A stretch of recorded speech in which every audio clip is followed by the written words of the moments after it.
నమ్మువానికి సమస్తము సాధ్యమే అన్నాడు. ఇది ఇంకా పెద్ద మాట. ఇందులో సర్వ శరీరానికి ఆరోగ్యం మాత్రమే కాదు, ప్రతి విషయములోనూ సాధ్యమే అన్నాడు. ఇది చాలా భయంకరమైన మాట. అసాధ్యం అన్నది లేని వ్యక్తులు ఇద్దరు. ఒకటి దేవుడికి అసాధ్యమైనది ఏమైనా కలదా? లేదు. తర్వాత దేవుణ్ణి నమ్మినవాడు, దేవునికి అసాధ్యమైనది లేదు. అలాగే దేవుని వాక్కును నమ్మి విశ్వసించిన వానికి కూడా అసాధ్యం అన్నది లేదు. కొడితే గట్టిగా.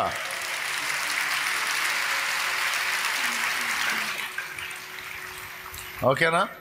ఇప్పుడు యేసు ప్రభు వారు వాని నమ్మకంతో అవసరం ఏముంది?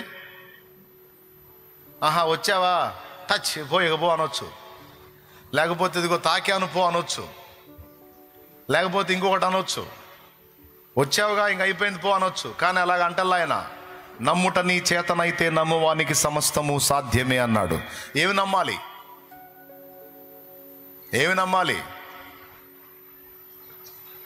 ఆయన మాటలను నమ్మాలి, ఆయనను నమ్మాలి, ఆయన వాక్కును నమ్మాలి, ఆయన మాటల యందు విశ్వాసం ఉంచాలి. ఎన్ని చోట్ల ఉందనుకున్నావు ఈ మాట? యోహాను సువార్త 15:7 నా యందు మీరును మీ యందు నా మాటలు నిలిచి ఉన్న ఎడల మీకు ఏది ఇష్టమో అడగండి, అవి మీకు అనుగ్రహించబడతాయి అన్నాడు. ఇక్కడ ఏది ప్రధాన పాత్ర పోషిస్తుంది? దేవుని మాట, దేవుని వాక్కు. ఎంతమందికి అర్థమైంది? నిన్ను బాగు చేయడానికి నీ దగ్గరకు దేవుడు పంపే వాక్కును నువ్వు పెడచెవిని పెట్టి కూటమైనాక వెనక్కి వస్తే నేను నీ నెత్తి మీద చేయి పెడితే ఏం ఒరిగిద్ది? నీ బొందా నా బొందా? అది నేను చెప్పాలనుకుంది. దేవునికి స్తోత్రం. అసలు పాయింట్ ఇది. నిన్ను బాగు చేసేది షాలేం రాజు అనే వాడి చెయ్యి కాదు, జీవము గల దేవుని వాక్కు. అది నీకు బాగా మైండ్కి ఎక్కాలి. ఇది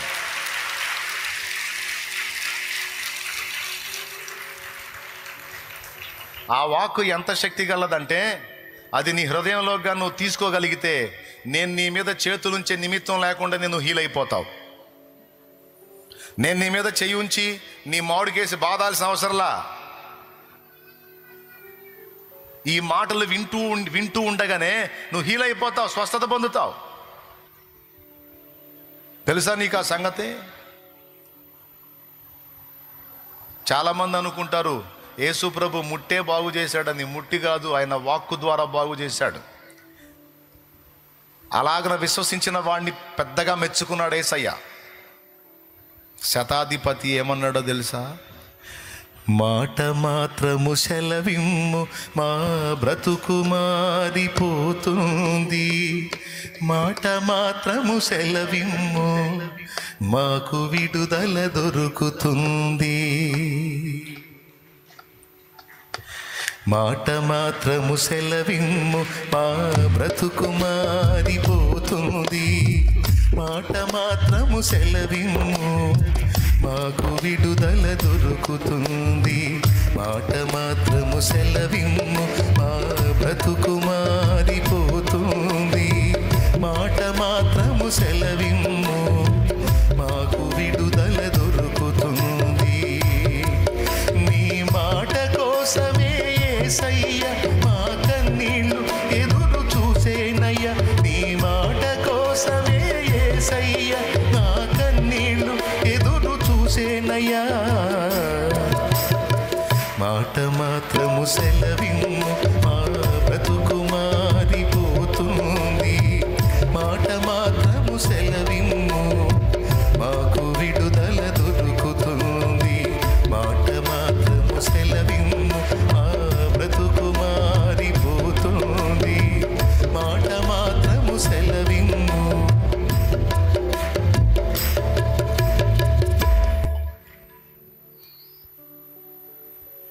ఏమంటే మనిషికి రక్షణ ఎట్లా కలిగిద్ది?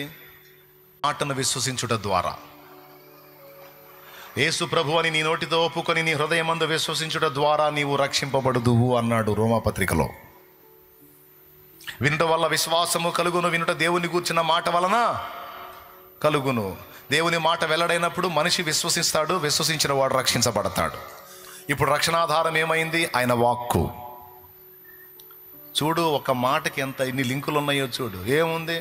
వాక్యమేగా, ఇంటే అందాం, లేదా రోడ్లెంబడి తిరుగుదాం అంటే రోడ్లెంబడి తిరిగితే చాలా పోయిద్దిరా పెద్దోడా అని చెప్దాం అనిపిస్తుంది. కానీ ఇక ఏం చేద్దాం మరి? ఇప్పుడు బతిలాడుకుంటున్నా, దేవునికి స్తోత్రం. బజార్లో రోడ్లెంబడి తిరిగితే ఏమొచ్చింది నాయన? అమ్మా,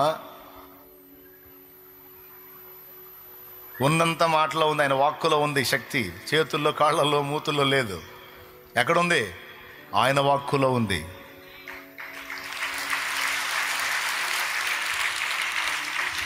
అన్నా, అసలు నువ్వు ఒక మాట బలికే అన్నా, నా మూతిలో ఉందా స్వస్థత? నువ్వు ఊరగట్ట చేయబెట్టానా చాలా అయ్యబ్బో, అంతేగాని వాక్యమేనావు, అంతేగాని దేవుని వాక్కు హృదయంలో చోటివ్వవు. పిచ్చి మొహమా, ముందు చేయాల్సింది ఇది. ఆయన వాక్కును నీ లోపలికి రానివ్వగలిగితే షాలేము రాజు నీకు అందినా అందకపోయినా నువ్వు బాగుపడతావు, విడుదల పొందుతావు, స్వస్థత పొందుతావు, రక్షింపబడతావు, బాగుపడతావు. ఆ వాక్కు ఎప్పుడైతే నీ లోపలికి వచ్చేస్తా ఉంటుందో, నీ లోపల వాక్కు నిలబడిద్దో, నీ మీద జరిగిన మంత్ర ప్రయోగాలన్నీ నాశనం అయిపోతాయి. తెలుసా మీకు ఆ సంగతి? వాక్కుకు ఆ శక్తి ఉంది, దేవుని మాటకు ఆ బలం ఉంది. ఆ వాక్యాన్ని నీ లోపలికి తీసుకుంటే దయ్యాలు నీ లోపలికి రావు అని చెప్పాడు బైబిల్లో. దయ్యాలు మరి ఎక్కడికి వస్తాయి? ఎవరిలో అయితే వాక్యం ఉండదో వారిలోకి వస్తాయి. ఆ మాట స్పష్టంగా బైబిల్లో ఉంది. లూకాసు వార్త 11 చదివినా, మత్తయి సువార్త 12 చదివినా ఖచ్చితంగా ఈ మాటలు చెప్పాడు. చూస్తారా? చూడండి. లూకాసు వార్త 11వ అధ్యాయం 24వ వచనం. చదువు. అపవిత్రాత్మ యొక్క మనుషుని వదిలిపోయిన తరువాత అది విశ్రాంతి వెదకుచు నీరు లేని చోట్ల తిరుగుచుండును. విశ్రాంతి దొరకనందున నేను విడిచి వచ్చిన నా ఇంటికి తిరిగి వెళుదుననుకొని వచ్చి ఆ ఇల్లు ఊడ్చి అమర్చియునుట చూచి వెళ్ళి తనకంటే చెడ్డమైన మరి 7 అపవిత్ర ఆత్మలను వెంటబెట్టుకొని వచ్చును. అవి అందులో ప్రవేశించి అక్కడనే కాపురముండును. అక్కడ ఏం రాశాడంటే, ఒక చోట కాదు ఈ మాట, 2 చోట్ల. మత్తయి సువార్త 12వ అధ్యాయము 43వ వచనంలో కూడా రాశాడు. అక్కడ ఏం రాశాడు? నీరుంటే దానికి ఏమైంది?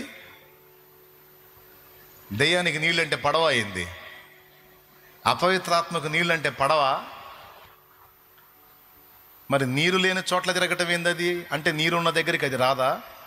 మరి అట్లయితే ఇదే మత్తయి సువార్త 8వ అధ్యాయం 28వ వచనంలో, మత్తయి 8:28లో దయ్యాలు పట్టినోళ్ళు దయ్యాలు వెళ్ళగొడితే యేసు ప్రభు పందుల్లోకి చొరబడి పందులు మొత్తం కలిసి నీళ్ళల్లోకి పోయినాయి.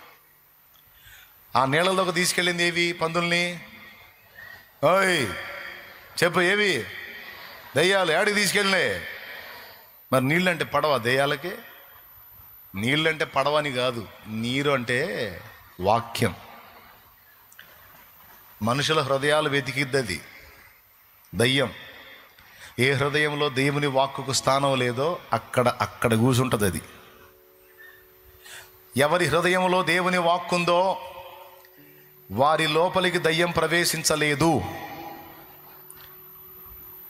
వెలపటుండి శోధించటమే కానీ లోపలికి రాలేదు.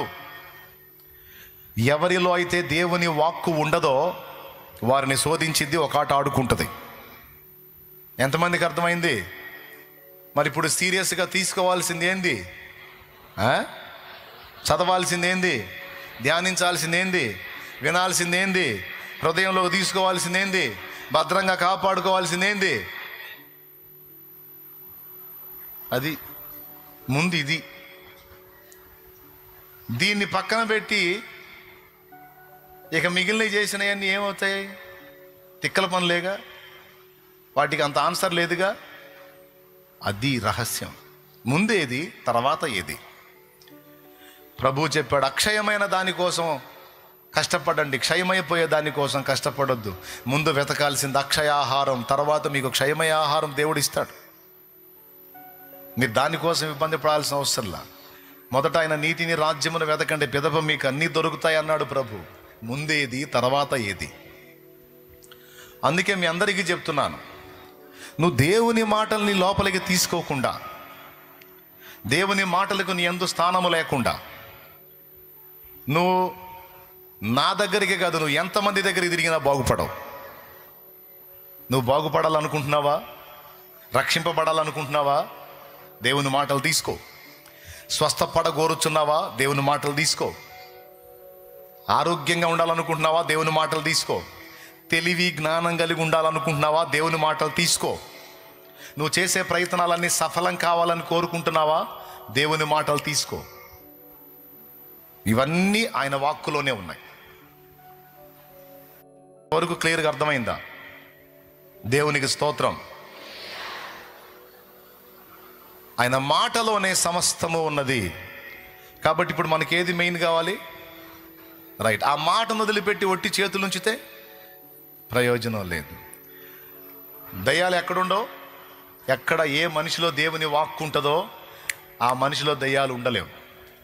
నా దగ్గరికి రక్షణ పొందినోళ్ళు కూడా వచ్చారు, కొంతమంది దయ్యం పట్టిందని. రక్షణ పొందినోళ్ళు కాదు, బాప్తిస్మం పొందిన వాళ్ళు వచ్చారు. అన్నా నాకు దయ్యం పట్టింది, అన్నా నాకు దయ్యం పట్టింది అనుకుంటా. అప్పుడు నేను వాళ్ళ మాడు మీద బాది ప్రార్థన చేయాల, లేకపోతే ముఖం మీద లాగి 2 పీకి ప్రార్థన చేయాలా, కొరడా తీసుకొని వాళ్ళు ఒళ్ళంతా పచ్చడయ్యేటట్టు కొట్టి ప్రార్థన చేయాలి. అస్సలు టచ్ కూడా చేయలే. నేను చేసే ఫస్ట్ పని ఏంటో తెలుసా? బాప్తిస్మం పొందావా?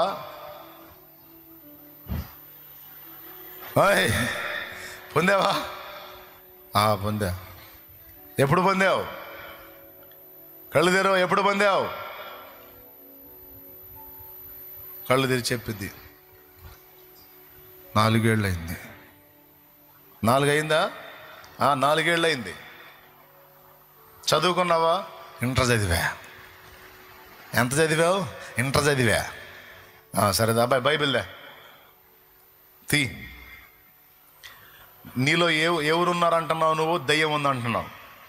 సరే, బైబిల్ ప్రకారం రక్షణ పొందిన వ్యక్తులు ఎవరుంటారో చూద్దాం దా అని రెఫరెన్సులు చూపించి ఆ వ్యక్తి చేతే చదివిస్తా. నేను చేసే పని అది. పట్టుకొని తూత్రి భాత్రి జాత్రి అని తలకాయ పెట్టి బాధేదే ఉండదు. మనం దేవునికి స్తోత్రం. హల్లెలూయా. ఉన్న సంగతి చెబుతున్నా. ఇప్పుడు నేను అలా హడావుడి చేసేదో పోయింది పో అని పంపించాను అనుకో, ఆ మనిషిలో వాక్యం లేదనుకో, ఆ పోయిన చుట్టం మళ్ళీ వచ్చింది. అది ప్రాబ్లం. ఎందుకు ఇంత టైం తీసుకోవటం, ఎందుకు ఇంత రిస్క్ చేయటం అంటే, నా దగ్గరకు వచ్చిన వ్యక్తికి ముందు వాక్యంతో నింపడానికి ప్రయత్నం చేస్తా. వాక్యంతో ఆ వ్యక్తిగా నింపబడే పని అయితే, పోయిన దయ్యం, వెళ్ళగొట్టబడిన దయ్యం ఇక మళ్ళీ రావడానికి లేదు. నేను చదివిస్తా. ఏం వచ్చినా చదివిస్తాను తెలుసా? నువ్వు బాప్తీసం ఎన్ని ఏళ్ళు అయింది? 4 ఏళ్ళు. ఏం చదువుకున్నా? ఇంటర్ చదువుకున్నా. సరే, కళ్ళు తెరు, చూడు. అపోస్తలుల కార్యములు 2వ అధ్యాయం 38వ వచనం. బాప్తిస్మం పొందిన వారికి ఎవరు అనుగ్రహించబడ్డారో చూడు. పేతురు, మీరు మారు మనసు పొంది పాప క్షమాపణ నిమిత్తము ప్రతివాడు యేసుక్రీస్తు నామమున బాప్తిస్మం పొందుడి, అప్పుడు మీరు పరిశుద్ధాత్మను వరము పొందుదురు. అది బాప్తిస్మం పొందిన వ్యక్తికి ఏమనుగ్రహించబడింది? పరిశుద్ధాత్మను వరం అనుగ్రహించబడింది.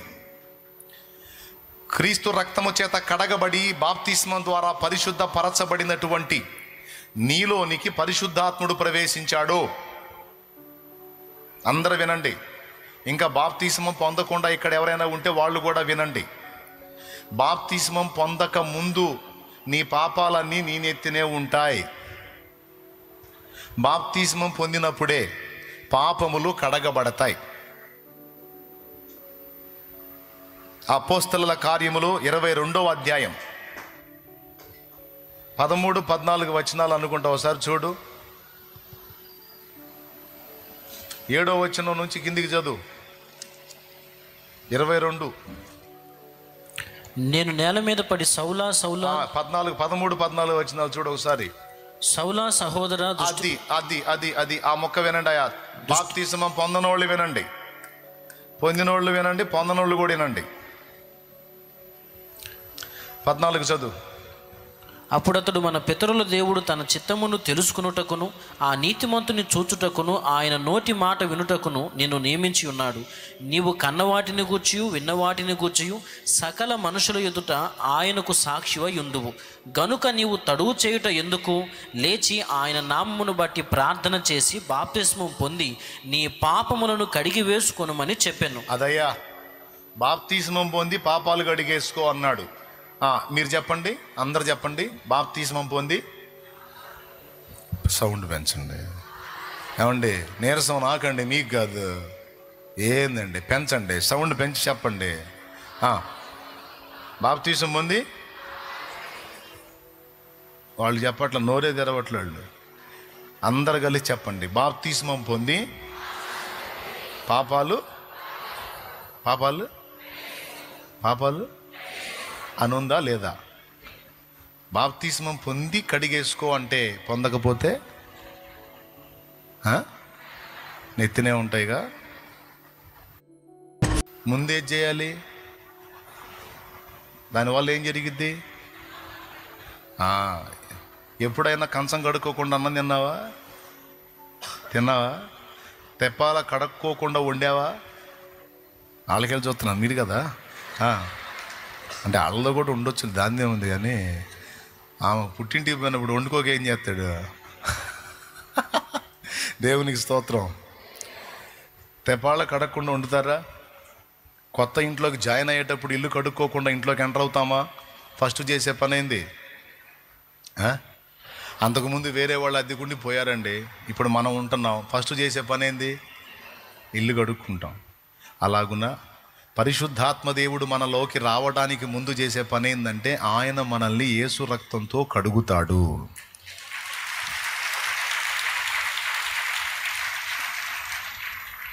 బాప్తిస్మం పొందటం ద్వారా పాపాలు కడగబడతాయని చెప్పాడు. మరి ఇంకా పొందకుండా నువ్వు పైన ఎన్ని చేస్తే మాత్రం ఏమి లాభం?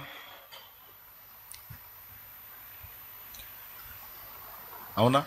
మన తమ్ముళ్ళు ఉన్నారు కొంతమంది, మాల వేసుకున్నారు 41 రోజు. యేసు ప్రభు మాల వేసుకున్నారు. నేను అంటున్నాను, 41 రోజు నిష్టగా ఉండి తర్వాత మళ్ళా నువ్వు లోకానుసారంగా జీవించవచ్చని బైబిల్లో ఎక్కడా లేదు నాన్న. నేను అంటున్నాను, వేసుకునే మాలేదో లైఫ్ లాంగ్ వేసుకో, దాన్ని బాప్తిసం అన్నారు. ఇప్పుడు ఈ మాల వేసుకొని 41 రోజు దీక్ష తీసుకొని తర్వాత వదిలేస్తే దానివల్ల వనుగూరే ప్రయోజనం ఏమీ లేదు. కానీ ఏదో అందరూ వేసుకున్నారు, నేను వేసుకున్నాను అన్న ఆనందం తప్ప దానివల్ల ఎలాంటి బెనిఫిట్ ఉండదు. కానీ యేసు ప్రభు మొదట ఏం చెప్తున్నాడో ఆ మాట విను. ఏంటంటే, బాప్తిస్మం పొంది టోటల్గా క్లీన్ అవు. అది పర్మనెంట్ సొల్యూషన్ నీ పాపానికి. 41 రోజు నీతి బతుకు అది మన సమస్యకు పరిష్కారం కాదు.